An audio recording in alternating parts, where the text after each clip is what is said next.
Seberapa? 1, 2, Sukacita. 3, Damai sejahtera. 4. Apa? Kesabaran. Karena kita sabar kok.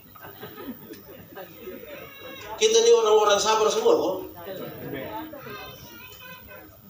Itu bahan-bahan refleksi saja ini, saudara. Kesabaran itu kesabaran dalam Alkitab itu bukan identik dengan menunggu selesai waktu. Itu bukan kesabaran yang dimaksud oleh Alkitab. Bukan berarti menunggu selesai waktu. Aduh, ini 9 baru dia ke 4, ini tertahu berapa lagi. Itu bukan kesabaran. Bukan menunggu waktu pulang, kesabaran bukan itu. Kesabaran di dalam Alkitab itu berkaitan dengan sebuah proses. Manusia ini kan kepingin semua langsung jadi toh.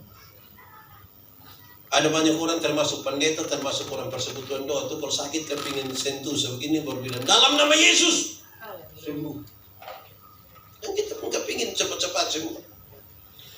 Dulu di dunia ada satu binatang yang dia pun nama ayam.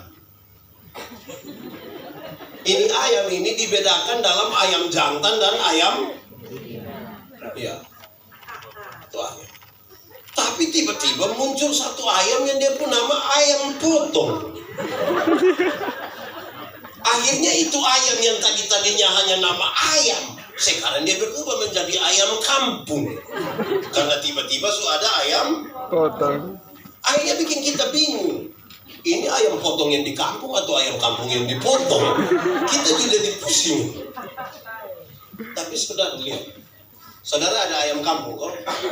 Ada kok? Di rumah ada kok? Ada? Bagi dong. Ayam kampung tuh kita pelihara satu tahun, masih kecil juga. Tapi dia pun daging enak kok tidak? Kalau jual mahal kok tidak? Kalau dia betina bertelur kok tidak? Bertelur. Ya, karena dia bersabar dalam proses. Itu ayam potong baru pelihara bareng 1 bulan sedih mata sudah besar begini. Itu kalau lihat pakai kaca pembesar, dia langsung dia mata begini. Tapi ini ayam mama dong pulang dari pasar ikat salah di motor dia kaki pak. Anak-anak dong pakai kanal pot racing gas di samping kandang, besok kita ayam mati. Gue ayam tahu proses itu. Berproses. Tuhan tidak janji lautan tenang. Proses. Dia tidak janji kita menghindar dari masalah. Proses. Bukan laut kalau tidak ada gelombang. Air yang tidak ada gelombang itu dia bernama aqua. Laut ya. Tuhan janji berikan kekuatan ketika kita di sini. Saudara tahu, di zaman-zaman dulu itu ketika Paulus ada, kalau anak-anak tuh orang tua ada perhatikan sendong, siapkan dong semua, baru bilang, hai anak-anak, hormatilah ayahmu dan ibumu. Kalau gampang, kalau semua ada dipersiapkan begitu, baru suruh anak-anak hormat orang tua. Oh gampang. Tapi dalam zaman Paulus begitu, anak laki-laki dijual jadi budak, anak perempuan bisa jadi pelacur. Uang yang dapat itu di bapak yang pakai. Dalam kondisi begitu baru nasihatin datang, anak-anak hormatilah ayah dan ibu. Butuh sabar pak, bukan sebuah kondisi yang gampang. Kalau ada enak-enak baru saya bilang hormati, oh betul mau. Mama punya tabungan betul lihat ada sekitar 5M, bapak pun 3M, jangan dihormati orang tua. Pasti bekas tahu itu bilang 10 tahun paling lama. 10 lama lah. Bisa tahan-tahan toh. Kondisinya rumit, baru nasihatin datang, hormati. Oh itu sudah gantung. Sabar. Tapi kita ini kan zaman yang berproses, semua mau cepat habisnya. Banyak orang ini kasih tahu beta, pendeta, saya ini berdoa sampai berhenti toh. Kan kita pun mau sekali berdoa semua selesai nah Karman. Apalagi berdoa cari kita pun mau, bukan cari Tuhan pun mau. Kita juga pusing. Ada yang dengan bangga sekali kasih kesaksian sasut keliling semua persekutuan doa. Kau memang cari lu pun mau, dan lu bikin persekutuan doa sendiri. Berdoa tuh cari Tuhan pun mau, yang cari Tuhan pun mau. Kalau Tuhan pun mau, tidak perlu berdoa tuh. Atau kita yang hidup ini tidak ada mau. Mau banyak. Saudara, sabar. Sabar, kita ini orang sabar-sabar semua kok. Saya tegur bapak-bapak, mama-mama di kampung dong, kalau dong di pasar, kalau dong bawa telur. Dong bawa telur ayam kampung itu 4 butir. Dong jual di pasar 1 butir 2.500. Kalau 4 apa berapa? Sudah pas 10.000, 7.000 dong isi pulsa. Tinggal berapa? Tinggal 3.000 ini yang dong beli super mie. Itu yang saya marah, Saya bilang, hai, di super mie itu hanya ada gambar telur. Bagaimana kamu bawa telur asli dijual untuk beli gambar telur? Itu sama dengan kita bawa pisang di pasar, jual, pulang beli bawa keripik pisang. Coba sabar sedikit kok proses dia, sebentar dia jadi keripik, uang tidak keluar banyak tuh. Makanya saya nasihat jemaah. Kalau saya pergi ke rumah jangan kasih saya biskuit, jangan kasih. Dan bilang kenapa? Jangan kasih. Kok bapak kan bukan datang tiap hari. Sudah lu sono sekali. Kasih saya ini pisang kok, ubi kok, kelapa kok biasa. Kok kenapa? Saya takut. Bapak memangnya siapa mau bikin bapak? Bukan, saya takut saja. Karena kalau langsung kasih biskuit itu saya pikir. Setiap kali saya mau makan, ini kamu anak dari belakang kain pintu semua. Berdiri kok, malui. Dong hitung-hitung ini biskuit so ambil berapa, masih tinggal berapa, habis berapa. Lalu apa dong baku bunuh gara-gara itu. Kasih pisang saya supaya di muka ada 1 piring, di belakang 2 bokor. Karena kita makin terbawa pada sesuatu yang lebih cepat dan lebih instan. Proses-proses itu sudah tidak mau, tapi mau bersabar. Berapa 1, Kasih. 2, Sukacita. 3, 4, Kesabaran. 5. Kemurahan. Saya mau kasih tahu saudara, banyak orang baik tapi tidak bermurah hati. Ada banyak orang baik tapi tidak murah hati. Padahal murah hati itu yang buat dia jadi berkat. Baik untuk bakar pasar dia son pilih. Untuk lempar tetangga pung ayam, dia tidak lempar baik itu. Nah itu bamaki dia susun dia lain. Tapi untuk murah hati bapak, orang batu piak. Supaya itu toh, tapi murah hati sekarang. Wih, yang mencirikan kita menjadi buah itu kalau bermurah hati. Murah hati itu hati yang menjadi peduli begitu toh untuk kita nih murah hati pakai musim. Mau pasca dan Natal tuh botong pemurah hati tuh soal ada 2. Bangun pagi ada nenek 1 lewat sini, nenek mau pergi mana, nenek di pasar, nenek mau apa, nenek masuk 9:30, nenek datang, nenek duduk, nenek mau minum apa, nenek omong, nenek bilang apa sah, omong, mau teh, kopi, bir, wine, nenek omong sah, nenek bilang sudah kalau begitu beta bir, saya beta bir. Ambil bir 2 botol kasih nenek minum kasih habis, terus kita datang gitu nenek ini bayar nenek pun pepaya yang tua lagi rusak yang baik. Ini hari baik nenek, jadi ini ada kopi sedikit, gula sedikit, beras sedikit, super mie dong nenek hari baik. Ini nenek tinggal di beta di bawah mata. Nenek pulang deh. Nanti beta jalan kaki. Jangan. Grab datang jemput nenek, antar pulang di bawah mata. 3 hari kemudian itu nenek datang kembali. Itu nenek sampai teh papa yang dia papa bilang mama. Lupa nenek "Yo, sudah. Mama, kau kenapa? Lupa nenek sudah. Saya kok murah hati ini juga kadang-kadang pakai musik. Betul kok? Betul lihat. Betul ditenteng keluar. Jangan ngomong sampai nenek lah. Nenek itu satu maksudnya. Kadang-kadang kita dalam keluarga itu sama.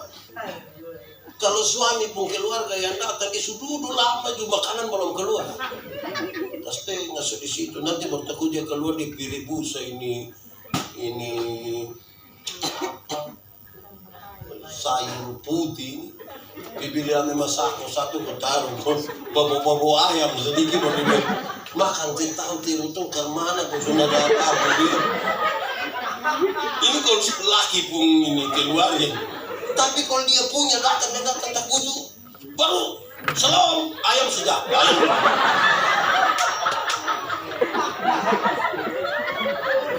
Tapi dia pujian doa tinggi bapak.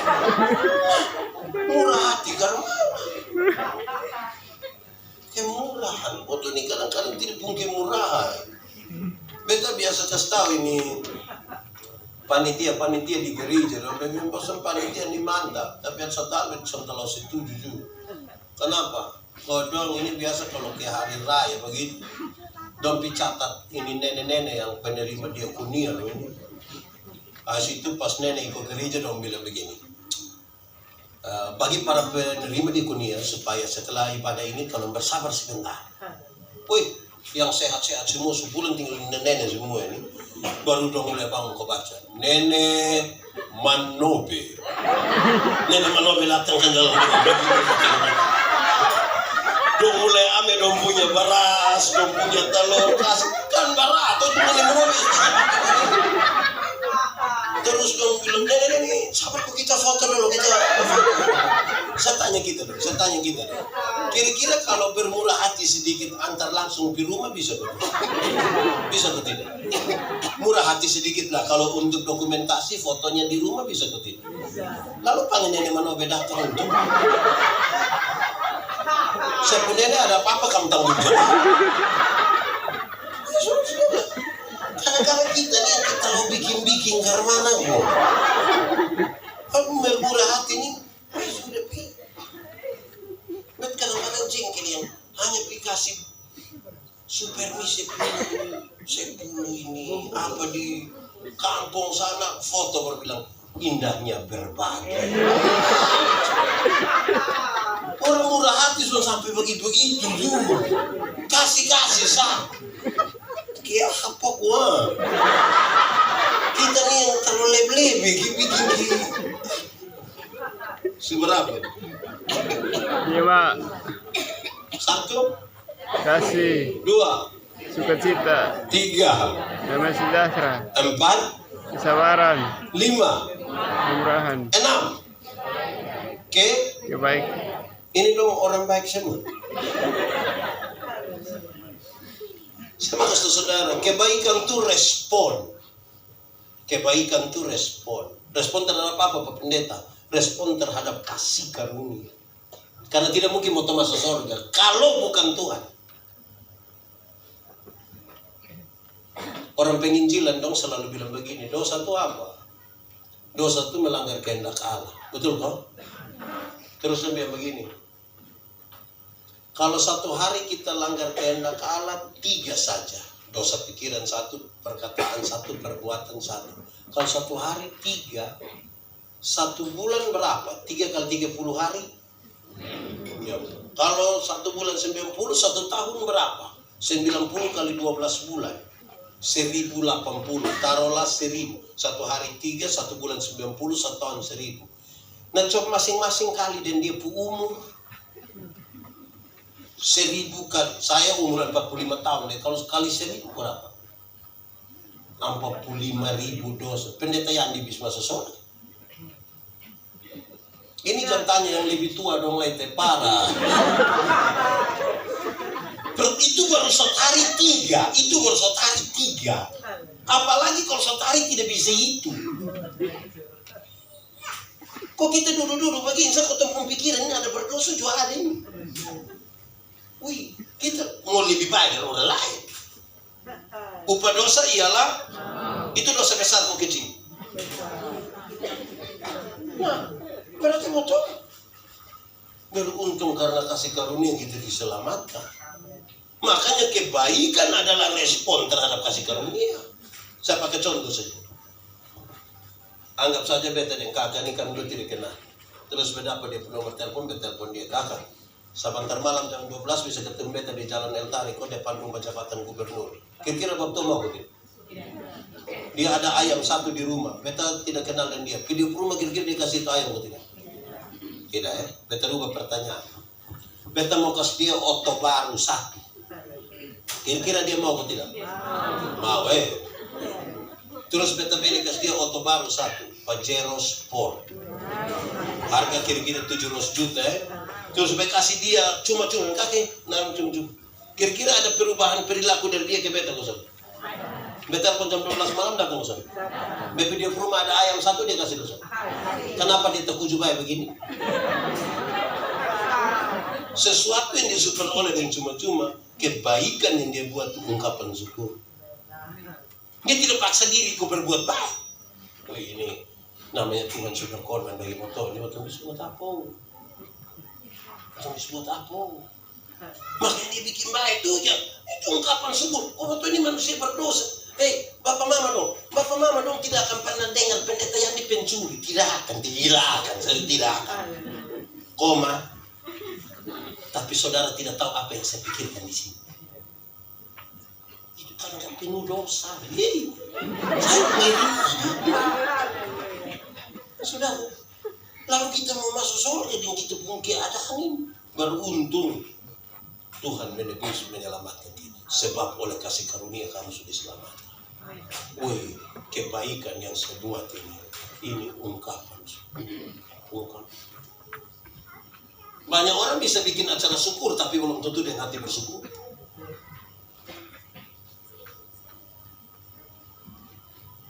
Kita, ini udah ke mana? Wah, terus berbuat baik.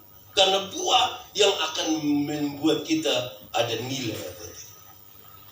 Pada akhirnya kuat.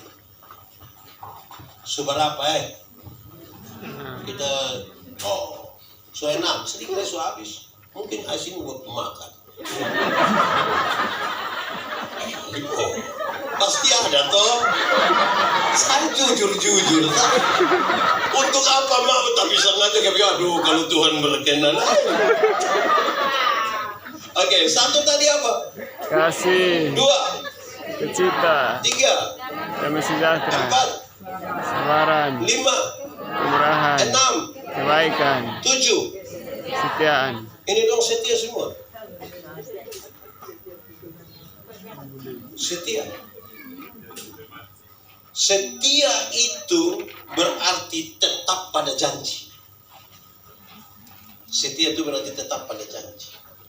Setia itu proses dari satu hari ke satu hari. Bukan bilang saya ini dulu setia Bapak. Enak yang sekarang. Setia itu proses terus menerus. Tapi setia itu setia apa dulu?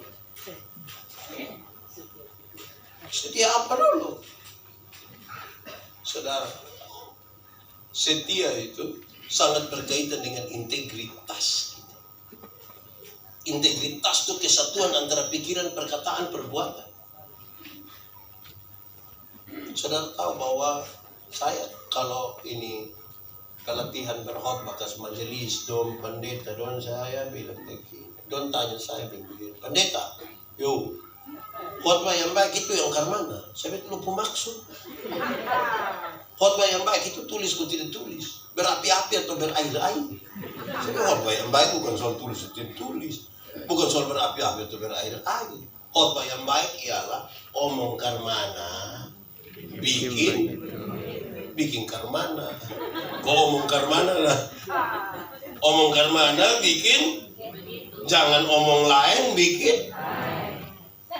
Itu saja khotbah yang baik begitu. Cuma terlalu narasi, terlalu leb-leb itu biasa. Karena ada orang yang bahkan pikir lain, omong lain, bikin lain. Hasilnya kelainan. Jadi saudara kalau ketemu orang kelainan itu kan tidak lurus antara apa yang dipikirkan apa yang diucapkan. Kesetiaan bermain di sini. Kesetiaan itu berkaitan dengan sebuah kesadaran. Kesadaran, bukan mematikan rasa, kesadaran. Ini kami bapak-bapak ini, laki-laki. Secara umum laki-laki itu suka lihat perempuan. Jadi laki-laki kalau sama-sama begini ada satu perempuan cantik masuk, itu serempak numpung kepala kan begini. Tapi kalau misalnya duduk begitu, lihat begitu, dompu istri ada dan itu akan jadi masalah. Itu nona pun lewat begitu, dia pun kepala tetap. Hanya mata yang ikut. Nah, kesetiaan itu berkaitan dengan begini. Hehehe, sadar. Lu itu sadar. Itu kesetiaan itu berkaitan dengan kesadaran. Kita pemalas berdoa, sadar. Masih. Ini di sini jam berapa biasa? Jam 6 sana. Oh. Sadar. Bukan bilang, aduh, saya nak baca sama Pi membantu su telepon ini. Hanya dia datang ke dia, oke, mari. Tapi dia juga ada perhati itu. Itu mungkin munafikan. Saudara, menyembah Tuhan dalam roh dan kebenaran, dua kata kunci itu diurainya gampang saja. Roh lawannya kedagingan, kebenaran lawannya kemunafikan. Jangan sampai kita menjalani 23 tahun dalam kemunafikan. Kan dia bilang, kalau datang hanya untuk kedagingan, datang hanya untuk kemunafikan, untuk apa? Engkau mesti menyembahnya dalam roh dan kebenaran. Allah itu roh. Kan itu pertanyaan itu perempuan Samaria. Katakan kepada saya, di mana kita mesti beribadah? Nenek moyang kami beribadah dan menyembah Tuhan di Gunung Gerizim. Tapi engkau menyembah Tuhan di Yerusalem karena beta. Tuhan bilang begini, akan tiba saatnya dan sudah tiba waktunya. Allah itu roh, engkau akan menyembahnya dalam roh dan kebenaran. Bukan kedagingan yang hanya memuaskan kita pun telinga, memuaskan kita pun perasaan yang tadi itu, yang kita kira itu roh yang bekerja. Tapi dia harus dalam roh yang bebas dari kepahitan. Bukan kemunafikan, tapi kebenaran. Subalaba. Satu, dua, tiga, empat, 5, 6, 7, 8. Kelemah lembutan itu terdiri dari dua kata, lemah dan disambung menjadi kelemah lembutan.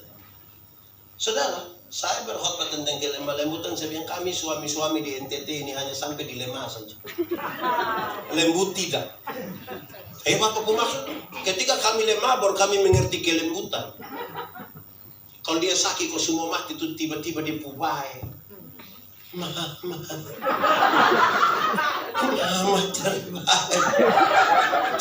Tuhan pakai mama. Itu kalau dia sudah lemah itu. Kalau dia ada kuat itu dia panggil, wah, benar kita makan apa? Kita kadang-kadang sampai di lemah saja. Tapi mari saya beri penjelasan lebih tentang lemah lembut. Kata yang dipakai tentang kelemah lembutan itu bukan berarti omong lemah lembut, itu bukan berarti omong pelan-pelan. Maaf, sapung kaki lu injak. Kelemah lembutan itu bukan berarti jalan permisi-permisi.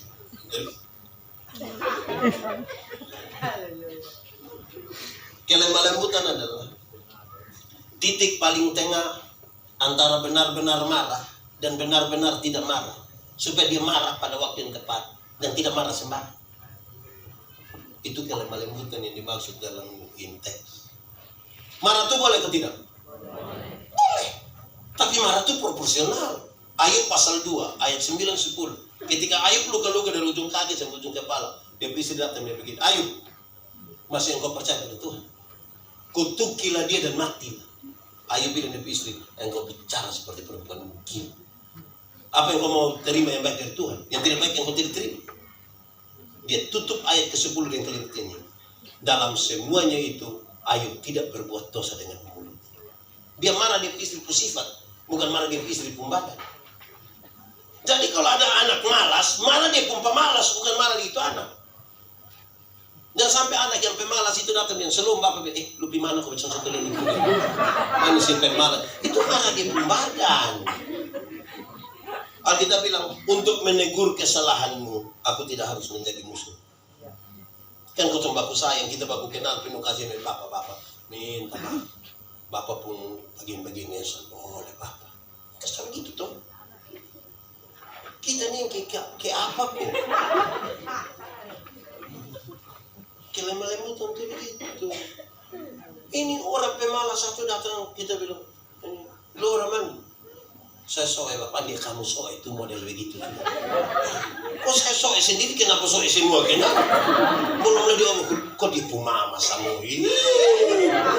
Andi manusia dong, kita baca bilang jangan kawin dong. Ini soal malas saya potong, ini semua dunia kita bawa. Ini bahasa kan? Saya paling tidak suka itu kami bapak-bapak yang sedikit-sedikit sekol suara. Sekol subebe. Yang abe itu anak TK. Anak TK di mana coba pagi pi. Dong hafal huruf bilang.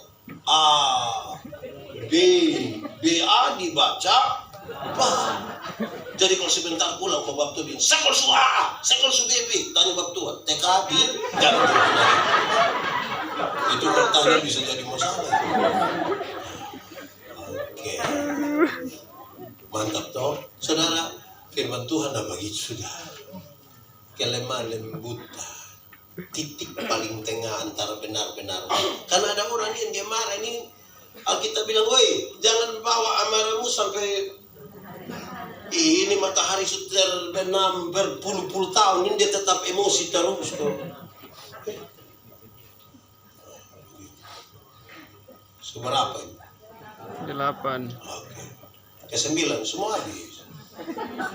Semua habis. Nanti tambah sedikit. Oke. 1 tadi apa? 2, 3, Damai sejahtera. 4, Kesabaran. 5, Kemurahan. 6, Kebaikan. 7, 8, Kelemah lembutan. 9. Penguasaan diri. Saudara, penguasaan diri sangat berkaitan dengan tujuan. Kita mau kemana? Contoh, saya pakai contoh tentang penguasaan diri. Karena Petrus jawab begitu, kuasailah kesudahan segala sesuatu sudah dekat, karena itu kuasailah dirimu, jadilah tenang supaya kamu dapat berdoa. Ada tujuan yang ingin dicapai. Saudara lihat, kalau kita keluar dari sini mau pergi kantor gubernur, waktu kita sampai di situ, itu ada pilihan, belok kiri atau belok kanan. Orang yang tahu dia pun tujuan di mana, dia bilang tidak, saya mau belok kiri. Sampai di Komda tuh ada pilihan, belok kiri, kanan, putar, lurus. Yang tahu tujuan mau di mana, dia bilang tidak, saya mau ke situ. Sampai di muka toko Hero tuh, itu ada pilihan lain. Ada teman dia bilang, woi, singgah dulu, tidak. Itu kuasai diri. Dia tahu dia mau di mana. Orang yang kuasai diri, saudara lihat. Ini bukan soal mengendalikan diri biasa. Saya kasih contoh ya. Saya dan kakak ini, kami dua pegang senjata. Ada mau perang, dia musuh juga pegang senjata. Kalau ada merayap datang, botol juga ada merayap di sini. Terus tiba-tiba saya injak dia pusat sepatu. Kira-kira dia marah atau tidak? Marah atau tidak? Marah atau tidak? Tidak marah. Kok kami lagi fokus di tujuan? Ada sesuatu yang penting di situ yang menjadi tujuan kami, membuat saya tidak ada waktu untuk marah dia. Padahal saya injak dia tidak ada waktu untuk marah saya dan saya injak dia. Tapi coba bayangkan, tidak ada musuh, tidak ada perang, atau duduk sam-sam terus bertemu kaki di dia punya sepatu. Minimal dia bilang, lu sana ada mata. Kok sendiri sangat berkaitan tujuan kita apa? Kan itu refleksi 23 tahun adalah tujuan kita ada ini barang untuk apa? Kaki dia ini ada untuk apa? Kan tujuan itu yang membentuk kita berperilaku. Bisa enggak? Tujuan apa? Saudara tahu, tujuan itu membentuk kita pun gerakan-gerakan. Orang itu kalau misalnya dia pergi pesta itu dia pun tujuan untuk bungkus makanan. Itu kan dia penggerakan berbeda dengan memang pergi untuk makan saja. Kalau dia pergi tujuannya dia mau bungkus makanan, nanti dia isi memang kantong. Pas orang bilang, oke, meja ada 3, dia langsung. Saudara lihat tujuan membentuk kita punya tindakan. Jadi kan itu kuasa kita nih bikin apa ini? Tujuan kita nih apa? Sekali lagi, buah yang mencirikan kita berbeda. Buah mencirikan kita berbeda. Jadi kita bisa ukur per 23 tahun ini, ukuran kita ada di mana? Kita ini berbuah atau tidak? Paling tidak. Mari kita lihat kembali ayat 22. Ayat 22. Kalimat paling pertama, dia bilang begini. Sampai kata ialah. Coba baca. 1, 2, 3. Cukup di situ. Tetapi buah roh. Sekarang saya tanya. Kata buah tertulis 1 kali atau 2 kali? 1 atau 2? 1. Berarti yang dimaksudkan adalah buah roh itu 1. Dengan bagian-bagian yang tercatat 9. Sama kayak mangga, kulit, isi, biji jadi 1, makanya disebut mangga. Atau siapa di Kuanino sini yang dia bilang, itu mangga kalau mantap apa, dia isi di sini biji, di situ kulit, itu mangga gila. Ini buah ini 1 utuh dengan bagian-bagian, supaya jangan ada yang bilang, Pak dari 9 saya 3. Oh itu bukan buah. Utuh. Saudara, ini menjadi serius bagi kita, saudara. Kenapa? Kadang-kadang kita tidak berbuah, tapi kita rohani. Tidak berbuah, tapi rohani sekali. Semua mesti yang rohani-rohani. Sampai kadang-kadang orang melupakan yang jasmani. Padahal ini tema pemaksud. Bukan membedakan antara roh dan kedagingan, bukan. Dia mau kasih tahu, ini roh menggerakkan kita punya kedagingan. Supaya jangan keinginan daging menguasai kita. Karena kita masih hidup di dunia. Saya tanya, yang tidak makan, ada kok. Menurut saudara, makan itu boleh kosong deh. Dia rohani atau jasmani? Menikah boleh kosong. Jasmani atau rohani? Oh iya. Kerja? Jasmani atau rohani? Nah itu digerakkan oleh roh. Supaya kalau menikah baik-baik, kerja baik-baik, makan baik-baik. Jangan doa bilang Tuhan, berkatilah orang-orang yang susah makan. Padahal makanan satu meja besar dia makan sendiri. Baru pulang pakai bungkus lagi, tambah 3 kali. Tidak sinkron antara doa dengan kerja.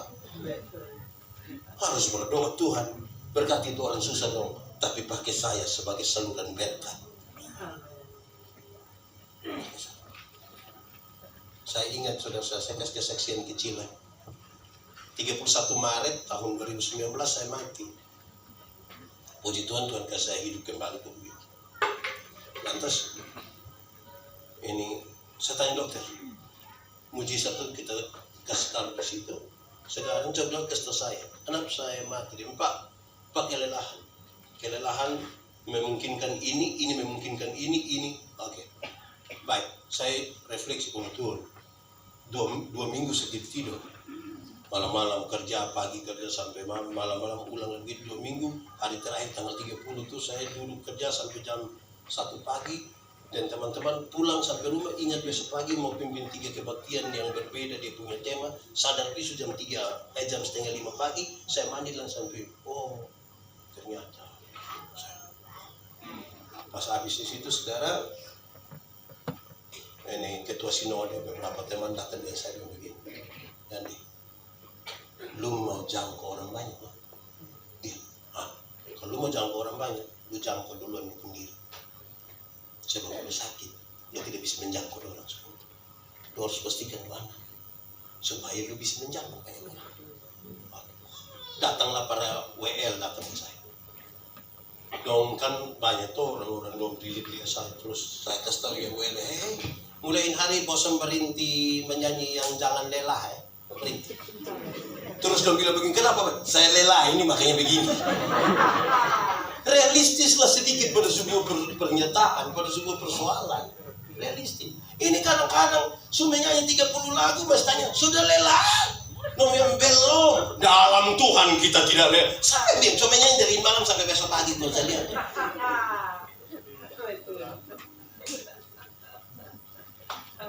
Saya tegur satu L ketika kami ada dalam sebuah KKR begini di perbatasan antara Alor Tengah Utara dan Alor Selatan.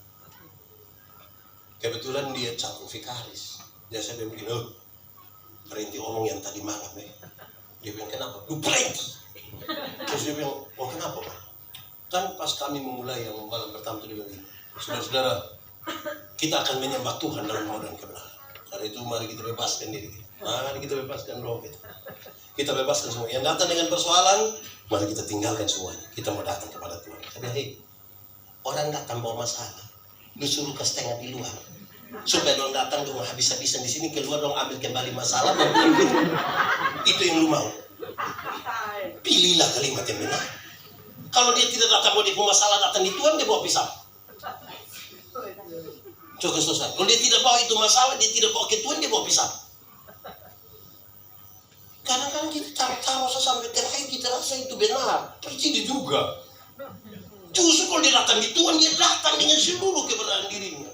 Terpuruk seperti apapun, dia mau bawa di Tuhan. Nah kita bebas, ini kasih tinggal semua di luar. Nah habis dia angkat, dia pulang ini tetap tugas koperasi juga datang. Nanti kita suruh kasih tinggal semua, boleh tidak datang kepada Tuhan.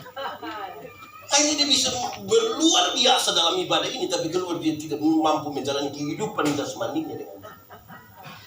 Kalau kita masih tinggal di dunia, yang masih butuh makan, masih butuh uang, butuh pakai pakaian, butuh kumpul keluarga. Mulai dari COVID turun kumpul keluarga, kita pusing banget. Apalagi kita puana belum pernah datang baru.